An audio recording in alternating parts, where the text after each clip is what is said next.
এই নিরিবিলি পাহাড়ি পথ ধরে হাঁটতে হাঁটতে মনে হয় জীবনও যেন ঠিক এমনই। কোথাও উঁচু, কোথাও নিচু, কোথাও পাথরে ভরা, আবার কোথাও সবুজে মোড়া।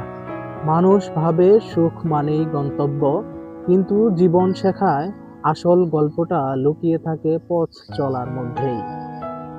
যাদের মুখে সবসময় হাসি দেখি, তাদের বুকেও হয়তো জমে আছে অসংখ্য না বলা কান্না।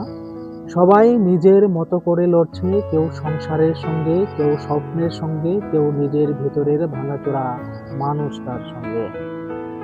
এই পাহাড়ের মতোই মানুষও বাইরে থেকে শক্ত দেখায়, কিন্তু ভেতরে ভেতরে কত ক্ষয়, কত নীরবতা, কত অপূর্ণতার ইতিহাস বহন করে তা কেউ দেখে না।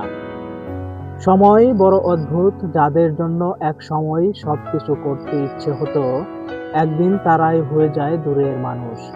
যে স্বপ্নগুলো একসময় চোখে ঘুম আনতো না, আজ সেগুলোই শুধু স্মৃতির পাতায় পড়ে থাকে।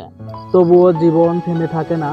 নদী যেমন নিজের পথ খুঁজে নেয়, পাহাড় যেমন ছোট ঝড়ের মাঝেও মাথা উঁচু করে দাঁড়িয়ে থাকে, তেমনি মানুষকেও একদিন নিজের ভাঙা মন নিয়েই সামনে এগোতে হয়।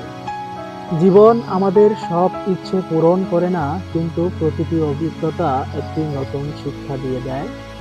আজ আমি এই পাহাড়ি পথে একা হাঁটছি, কিন্তু এই একাকিত্ব আমাকে ভয় দেখায় না, বরং মনে করিয়ে দেয় নিজের সঙ্গে কাটানো সময়ই সবচেয়ে সত্য, সবচেয়ে সৎ। হয়তো একদিন আমরা কেউই থাকবো না, থেকে যাবে শুধু কিছু স্মৃতি, কিছু ভালোবাসা আর কিছু কাজ, যেগুলো মানুষের মনে জায়গা করে নেবে।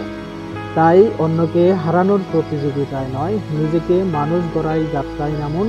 কারণ পৃথিবী মনে রাখে না কার কাছে কত টাকা ছিল, মনে রাখে কার হৃদয়ে কতটা মানবতা ছিল।